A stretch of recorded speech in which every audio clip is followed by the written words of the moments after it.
Karong adlaw ang pagsaulog sa Feast of Nativity ni Mama Mary. Atong kumustahon ang kasulugan niini sa Divine Mercy Shrine sa El Salvador City. Pinaagi sa live report ni Cyril Chavez. Cyril. Yes, dili sama sa mga miaging tuig kung asa dagsa na mga tao inig kapistahan sa adlaw na tawhan ni Mama Mary. Karon tungod sa pandemya, adunay mga kabag-uhan. Mensahe sa pagtuo, gugma ug paglaom, kini ang buot ipaabot karon sa simbahang Katoliko ngadto sa mga deboto nga nagsaulog sa Feast of Nativity ni Mama Mary. Apan ang kasaulugan karong tuiga, adunay dakong kabag-uhan nga ginapatuman tungod sa COVID-19. Limitado na lamang ang mga tawo nga tugutan aron mapatuman ang social distancing ug kinahanglan magsulob og face shield ug face mask. 2:30 we will have Maria Anita, but 2:30 afternoon because of the situation. Next 3:30 we will have a mass, and after mass we have procession with the statue of Our Lady, and we will pray rosary.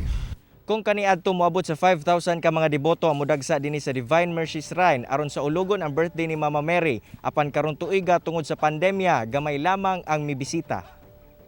Kining si Junel Maminta, gikan pa sa Jimenez, Misamis Occidental ug gituyo gayud niya nga moadto sa Divine Mercy Shrine aron maghalad sa iyahang pag-ampo. Bigaan ng tagmayong panglawas, then ilikay ta sa mga sakit ug panalipdan ta sa mga dautan ba. Maayong panlawas og relasyon sab ang ginapangayo sa pamilyang Obsioma ngadto kang Mama Mary. Hinaot sab nila nga mahuman na ang suliran nga hatod sa pandemya. Good health permi, mans pamilya.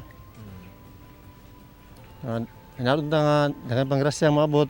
Og tungod minos ang mga tawong midagsa sa mong simbahan, minos sab ang kita sa mga manindahay og mga religious items palibot sa simbahan. Mingaw kaayo, tapos kanang gamay ra bitaw ang mga tao.